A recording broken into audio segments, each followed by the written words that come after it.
ஈரோடு மாவட்டம் பவானி அருகே நரிப்பள்ளம் பகுதியில் செயல்பட்டு வரும் தனியார் பிளாஸ்டிக் அரவை ஆலையில் பயங்கர தீ விபத்து ஏற்பட்டுள்ளது. இதுகுறித்த கூடுதல் தகவல்களை எமது செய்தியாளர் மேகநாதன் வழங்கிட கேட்கலாம். மேகநாதன், வணக்கம். தீ விபத்து ஏற்பட்டதற்கான காரணம் என்ன? இந்த விபத்தின் சேத விவரங்கள் என்ன? வணக்கம். ராஜஸ்தான் மாநிலத்தைச் சேர்ந்த ஹரிஷ் சிங் என்பவர் ஈரோடு மாவட்டம் சித்தோடு அருகே உள்ள நரிப்பள்ளம் பகுதியில் சுமார் 1/2 ஏக்கர் பரப்பளவிலான காலி இடத்தை ஒப்பந்த அடிப்படையில் வாடகைக்கு எடுத்து கடந்த 8 வருடங்களுக்கு மேலாக அந்த பிளாஸ்டிக் கழிவுகளில் இருந்து ரீசைக்கிள் முறையில் கயிறு நைலான் கயிறு தயாரிக்கும் ஆலை நடத்தி வருகிறார். இந்த நிலையில் அந்த நிறுவனத்தில் 50க்கும் மேற்பட்ட தொழிலாளர்கள் நிரந்தரமாக பணி செய்து வருகின்றனர்.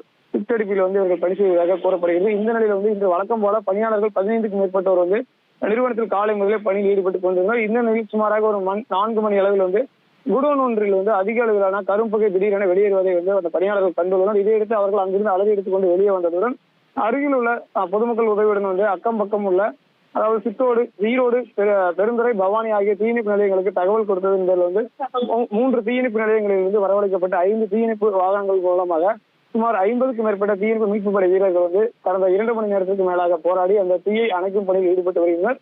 அதாவது முதற்கட்டமாக வருவாய்த்துறையினர் மற்றும் போலீசார் நடத்திய விசாரணையில் பார்த்தோமானால் அந்த குடோனில் அதிகப்படியான